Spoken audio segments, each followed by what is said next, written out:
Welcome to This Explainer. Today, we're diving into something absolutely wild, an unprecedented cultural phenomenon. We're looking at exactly how Shakira reached this totally untouchable career apex in the summer of 2026. Because, this isn't just about a pop star keeping her legacy alive. No, this is literally the anatomy of an artist completely tearing up and rewriting the rules of global dominance for the 21st century.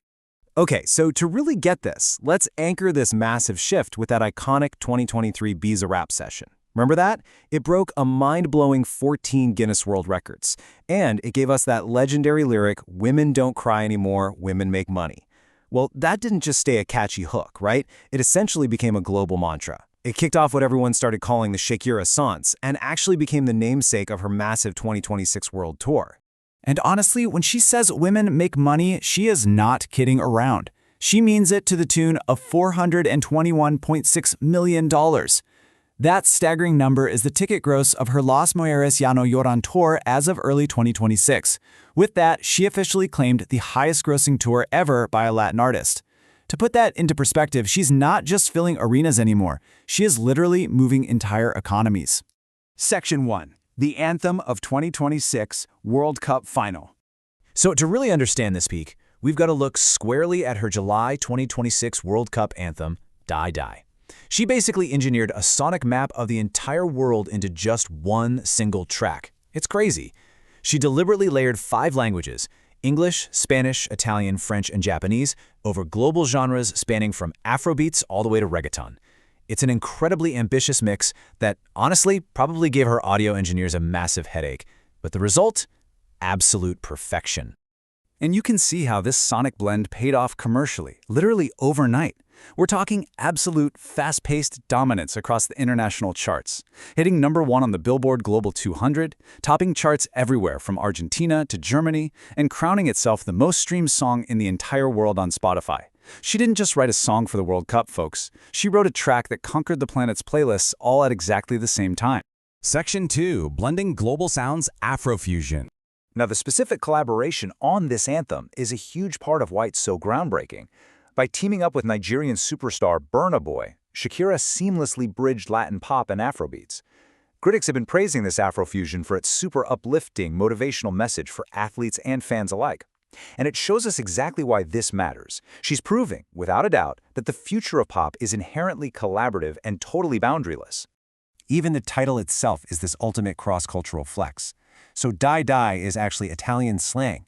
It basically means come on, like an exhortation to give it your absolute all, to leave everything on the field. Think about that for a second. She managed to get the entire globe shouting Italian slang together under this awesome banner of encouragement. It so perfectly captures the adrenaline of the world's biggest sporting event. Section 3. A record-breaking tour. Live dominance. But here's the thing. The World Cup is just one piece of this 2026 phenomenon. The live stage is where her past and her present truly collide. Like she recently howled to a sold-out crowd in New Jersey, there's nothing like when a she-wolf reunites with her pack. Reviewers were describing the atmosphere as just pure electricity. It's this triumphant homecoming where you have fans showing up in Colombian hats and soccer jerseys, all sharing this really profound connection with an artist who is just completely in sync with them. And this live dominance, it is reaching absolute legendary scale. Her journey culminates in October with an astonishing 12 nights at her titular stadium in Madrid. 12 nights. To put that into perspective, selling out 12 consecutive nights in a major European stadium is essentially the equivalent of moving a small city's entire population through her doors. She is operating on a level historically reserved for the absolute biggest rock bands on Earth.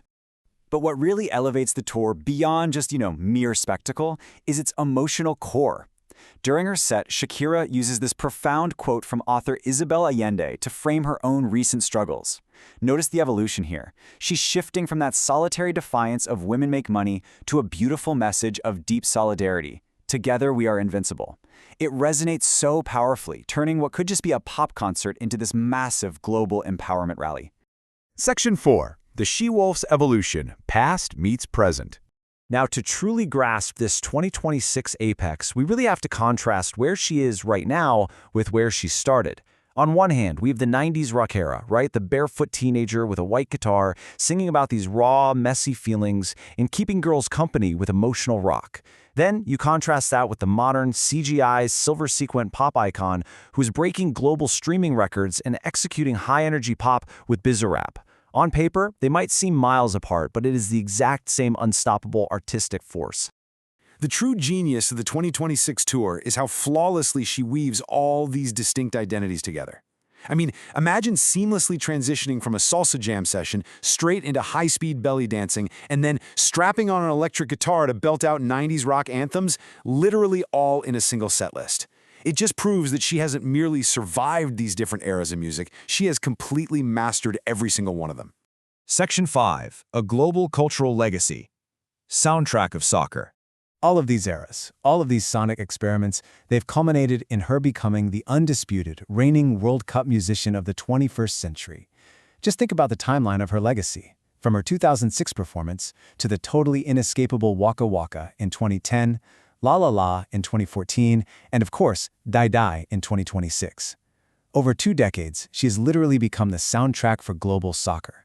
No other artist on the planet has so permanently tied their legacy to the world's biggest sporting event. Looking at these milestones, her apex is just undeniable. We're talking about the first artist ever to reach the top Spotify spot in both English and Spanish, opening the 2026 World Cup and then co-headlining the final with heavyweights like Madonna, BTS, and Coldplay. It is so clear she didn't just adapt to a changing music industry, she continuously conquered it, perfectly blending reggaeton, rock, pop, and Afrobeats into her own unique, ever-evolving image. So as her signature $100 bills rain down over sold-out arenas worldwide, I want to leave you with this final thought to ponder. If an artist can seamlessly bridge 90s rock, vallenato, and Afrobeats, all while breaking global touring records, what does this totally unprecedented cross-cultural dominance mean for the future of global pop music? As you reflect on the ultimate she-wolf's victory lap, consider how she hasn't just followed the trends. She literally wrote the playbook. Thanks so much for joining me on this explainer, and remember to keep questioning the music that moves the world.